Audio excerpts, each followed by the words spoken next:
विश्रामबाग परिसरात असलेल्या बापटमाळा परिसरातील अपार्टमेंटमधील बंद फ्लॅट फोडून चोरट्यांनी सोन्या चांदीच्या दागिन्यांसह 8,75,700 रुपयांचा ऐवज लंपास केलाय।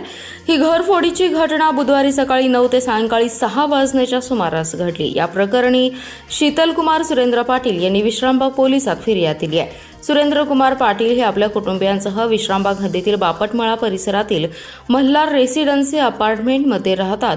पाटील हे बुधवारी सकाळी 9 वाजण्याच्या सुमारास कामानिमित्त बाहेर गेले होते। यावेळी अज्ञात चोरट्यांनी बंद फ्लॅटवर पाळत ठेवून दरवाजाचा कडी कोयंडा तोडून घरात प्रवेश केला।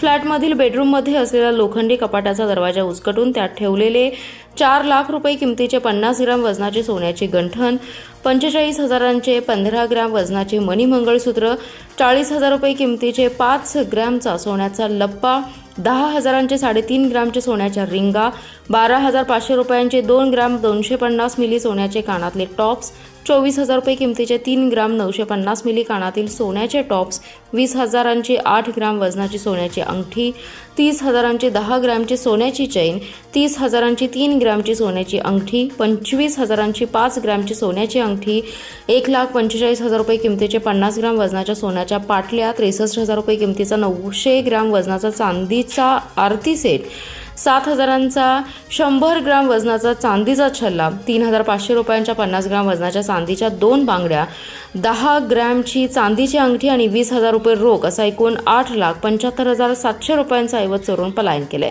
सायंकाळी 6 वाजण्याच्या सुमारास पाटील हे घरी परतले असता त्यांना घरफोडीची घटना निदर्शनास आली। यानंतर त्यांनी विश्रामबाग पोलिसात फिर्याद दिली। त्यांच्या फिर्यादीवरून पोलिसांनी अज्ञात चोरट्याविरोधात गुन्हा दाखल केला आहे।